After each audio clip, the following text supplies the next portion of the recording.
Welcome to Thursday, guys. Hope you had a lot of fun with those bear crawls and broad jumps.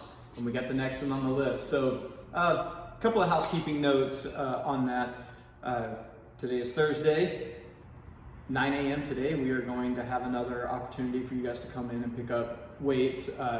Wednesday, we had a lot of people show up. I think we had like 17 or 18 people show up immediately, and they started gathering some stuff. It's gonna make these workouts a little extra spicy. Again, not mandatory, you don't have to, but if you want a little extra spice on these workouts and to get that more CrossFit feeling, it definitely helps. Reach out to me or Shar, either one of us. We're happy to work with you guys on that and give you different tips and tricks on how to optimize these workouts. But enough about that. Let's get into today. So, a lot of stuff written on the board today. So since some of you are already getting your hands on some equipment, we kind of have two sections of how you can attack these workouts. So our buy-in today, we got 4 sets. If you got a dumbbell, kettlebell, or anything you can just get your hands around, milk jug, small child, whatever, we're gonna do some pulling motions. So that's the bent over row. So you're gonna be standing in that position, hinging down, just like you did the good mornings yesterday, and getting those single arm pulls, maintaining this nice, solid position. You'll get 6 to 8 on each side.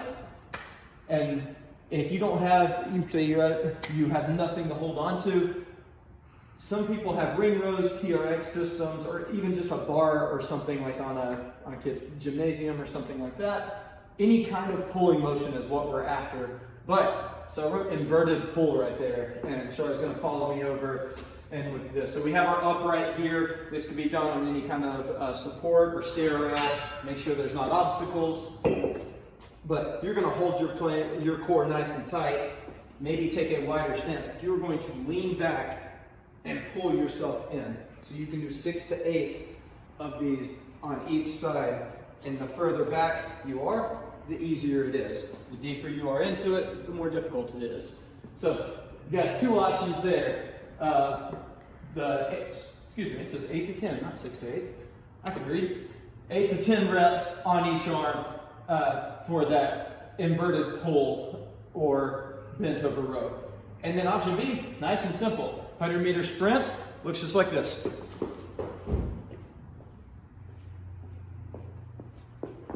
Okay, I'm back. So 4 sets of that, pulling and running, easy peasy. Your WOD, same kind of setup. We have dumbbell and kettlebell and body weight. So we're doing an alternating EMOM. So you can use a stopwatch, or the timer that we normally use in here at the gym is the push press timer. Works great, it's easy to learn. So you can easily set up a alternating beeping clock on that one. Minute number 1, hang squat clean. This can be done a number of ways. So we have a sampling of like some of the stuff that people took here. I'm just gonna go through all 3 of them. So it is 6 to 8. So if you have a single arm apparatus type thing, say this 26-pound kettlebell, you wanna do 6 to 8 on each arm. So you pick that up, you're gonna hold your core nice and tight, we're gonna hinge, and we get that nice pull here, that power coming from the swing, keeping that bell close, and we put that elbow right through. So you can do 6 of those, still dipping underneath that. Hi, Tom. Hi. Resetting and catching 6 to 8 on each arm. But say maybe you were a beast and you grabbed something a little heavier. We got this 50-pound dumbbell. It is the same type motion, that hinge, power up to the shoulder, and go. 6 to 8 of those. If you even have a medicine ball, this is where you have to use 2 hands. So it says 6 to 8, we can easily bump that up, 10 to 12, something like that, just to get that same motion, pulling yourself under, getting that clean. If you want to go from that hang position up and under. So again, it can pretty much be done with anything that has weight to it. But if that is completely off the table, you have nothing to hold on to, 15-second side plank will get the job done, and that is on each side.